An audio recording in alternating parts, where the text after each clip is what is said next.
So how strict were your parents growing up? Well, my mom and my dad, to be honest with you, were ridiculously strict, but only in certain things. I mean, they were crazy about the TV. So there's four of us, four siblings, and we all have age differences. And my dad, if we were going to watch TV, all four of us had to agree on the same show, and we got half an hour.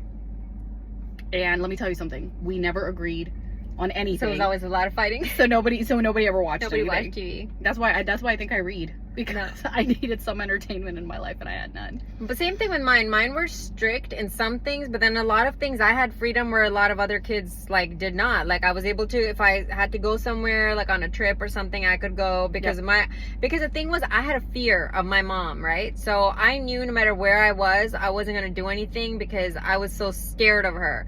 Actually, I'm not even talking past tense. Even now, my mom can like look at me and I will be able to stop what I'm doing.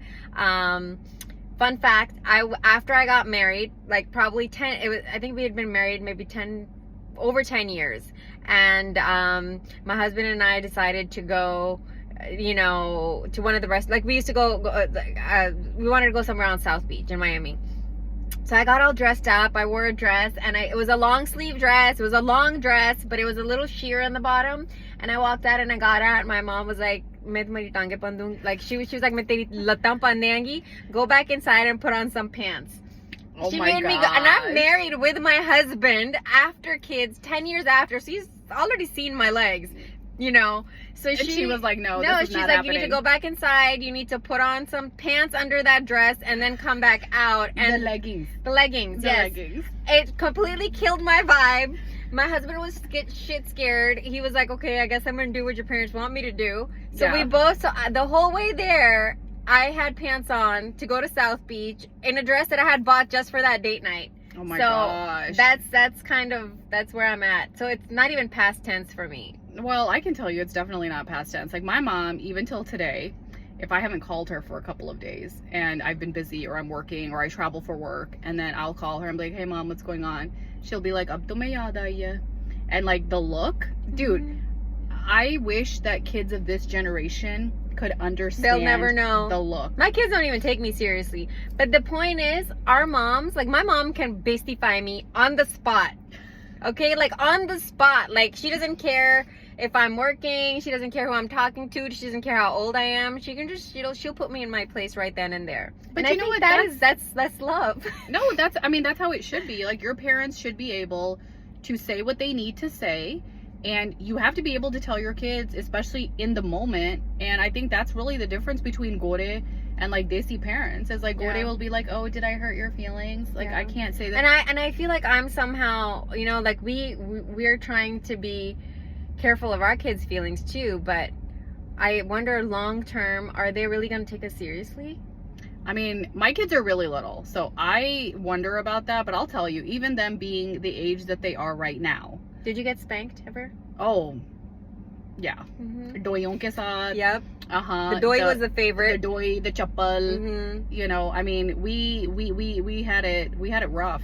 Yeah. We had it rough, but I think it worked out. I think we all wound up fine. We turned out okay. Alhamdulillah. I don't feel like I have any like serious traumas. No, I don't think I have any serious traumas, but I will say this. I actually knew a lot of girls. Well, and one of my best friends growing up, this was actually the problem that she had in her family.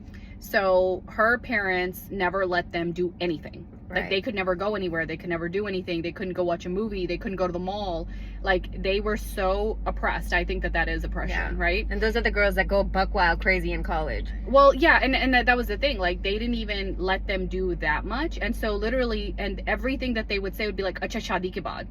Idhar jana hai shadi ke baad. Ye karna hai shadi ke baad." And so what happens to girls like that is they literally think in their mind that I have to get married in order to be able to live my life. Yeah.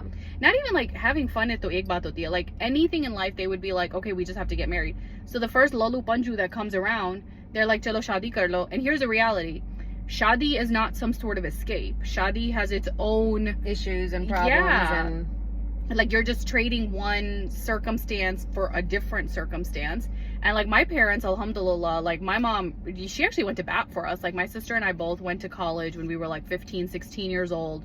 We moved away, we lived in dorms, and like, you know, there were a lot of people that had a lot of stuff to say about that. And my mom was like, my kids are good, I know what they're up to. Yeah.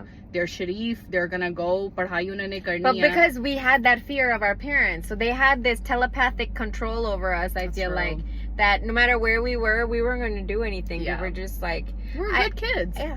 I mean, it's just I really hope that but also there was lots of things that now I'm doing better with my kids, like so I have a better communication, like I'm open with them. Yes. Like, you know, certain things I want my daughter to be able to come to and talk to me about, which we never even talked with our parents about. It was like taboo. There were so many topics that you literally could not, like it was considered so bad. Yeah, like, you know, just even like height, like personal stuff, like shaving, right? So like I couldn't even, like, I remember first time I had to sneak a razor and shave my legs, and I got a slap for that. And my mom was like, but itne dher sare baal aa jayenge, and you know, instead of sitting me down and being like, okay, I understand you're hairy And you need to do something about yes, this. let's work, you know. So I feel like I have addressed that situation differently with my daughter, where I didn't want her to sneak a razor and do it. So I taught her how to do it. But I think, like, again, you know, there's the pros and the cons of how strict our parents were. I think the communication was bad. Communication was definitely not good. Like that was probably the biggest takeaway between our parents' generation and I think our generation, is in that time, because you were the parents, aapne kuch kaha hai, your kids have to do it. Like it was an automatic. There was no questioning, there was no conversation, No bargaining. Nothing at all. I mean, I'll have to say this, like I did a degree in neuroscience and pharmacology because I was supposed to go to medical school. I fundamentally did not want to go to medical school. But because I was so afraid, because I was so afraid of having like that real conversation with my parents, I did. I took the LSAT on my own. I didn't tell anybody. I applied to law school, and it wasn't until I got in, and I had also gotten into med school, and it was July, and we were supposed to start school in August. And then I finally had to tell my parents, like, actually, I'm not moving to Atlanta. I'm going to go to DC. And they were like, which med school did you get in? And then I had to tell them, and it was like a big fight in our house. And that was like my big rebellion in my life, to be like, hey, I don't want to do medicine, I want to do law. Which professional school you went to? Yeah, like that. My mom acted like I told her I was gonna be a stripper. Yeah. Like that was the level of, like, she didn't talk to me for like a good month, like legitimately. Yeah. And now she's like, oh maine to nahi ye to nahi hua tha. I was like, bro, are you serious right now? So I had, when I was applying after high school, I was like told, you know, oh my God, you have good grades, you have a good score, whatever, apply wherever you want, go. I applied, I got scholarships, full rides out of state. I remember it was like NY, wherever I wanted to go, GW, and I thought I was gonna go to GW. I had a full ride, and then literally that summer, my mom threw a fit. Yeah, that's what She happened. was like, "Nahi state se to baat jana hi nahi hai." Yeah. And I'm like, what do you mean? Like, I hadn't applied to any like schools in the state, because I was like, this is why you work hard, because you want to be able to go.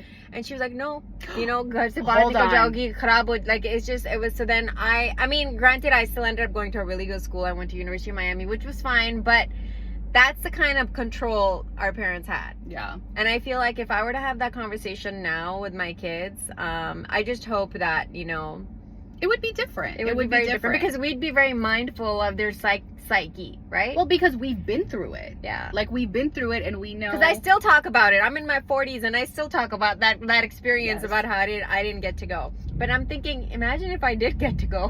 Who knows? I mean, I probably wouldn't be here. You know, like, maybe a different life. Yeah, I would have had a different life. So. No, well, I will tell you this. This is actually a very true story, and I think that this will resonate with a lot of people. So there was a family that I knew, a husband, you know, the uncle, he was a doctor, very, very well established in Dallas. The auntie helped, you know, do everything. They built a beautiful house. They had this thing. They only had 2 kids, a son and a daughter.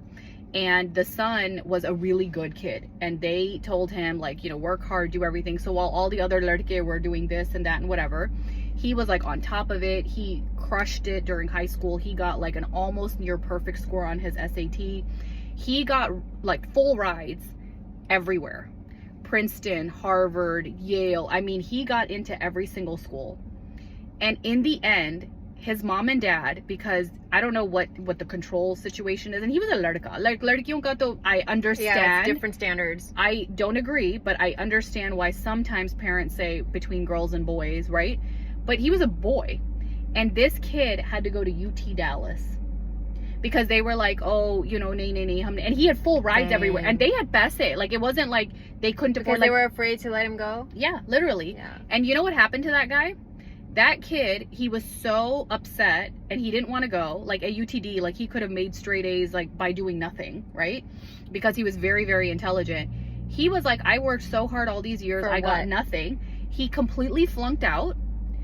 His mom and dad had all these like big aspirations of what he was going to be and whatever. And this guy, he works at a, not saying that it's a bad thing, but like the trajectory of his life completely changed from what it could have been, because he got demotivated. Yeah. And so, and then, you know, I'm not going to lie, he wound up getting this girl when he was like 21. He got her pregnant.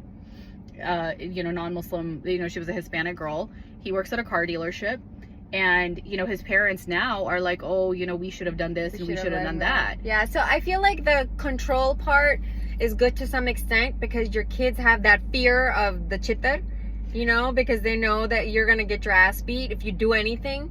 But the communication was bad. I think if they had communicated a little better, we would have had less, like, you know, less complexes, less fear, probably more confidence, because I feel like we lacked that confidence, right? Like, we didn't get the, oh my god, you're so like amazing, you're so amazing, smart, and you're so beautiful, or like my mom let me know real quick that I was average in every way, you know? Like, there was no like sugarcoating or no letting people know, oh my god, my kids, like, I had friends whose moms would be like, you know, showing off about their no, there was none of that. It was very like, okay, well, it sounds like our moms are very similar, because going back to the shaving situation, so like I wasn't allowed to do my threading, okay? Like, the eyebrows are looking fine now, but like when there was like a patti across my forehead, like it was connecting over here, okay? Let's just be real.